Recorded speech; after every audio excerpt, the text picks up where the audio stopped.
Manchester City played out a 1-0 draw against Arsenal. I feel it was down to Pep Guardiola bottling the lead than the Arsenal being better on the night. Manchester City had all the time in the world to actually win that game. You know, the best way of the best form of defense is to attack, and that is Pep Guardiola's philosophy. But I don't know when Pep decided to change. I don't know where he changed. I don't know where he learned to play, haram football. Because Pep is something that is a manager that doesn't play haram football, a manager that loves possessive football. That is his best, his own way of defending. But yesterday against Arsenal, deploying that haram football, you had that lead, and you removed your attackers. You were bringing in defenders. The defenders you were bringing in were defenders that have cost Manchester City, that have brought Man City where they are in the past few months.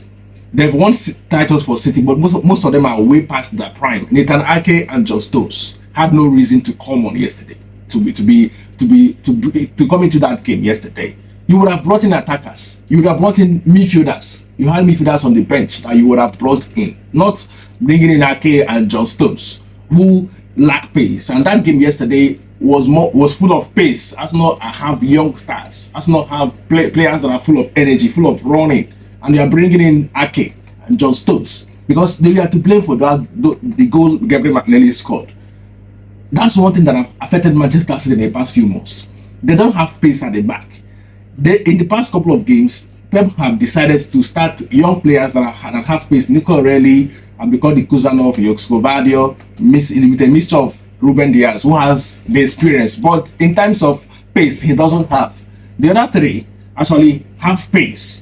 So Pep approaching that game yesterday, when it was 90 minutes on the clock, you would have brought in more midfielders or more attackers to play the ball up front. But when you remove your attackers, you allowed Arsenal defenders to come into the midfield, to have that leeway, to have that rest bite, to attack more.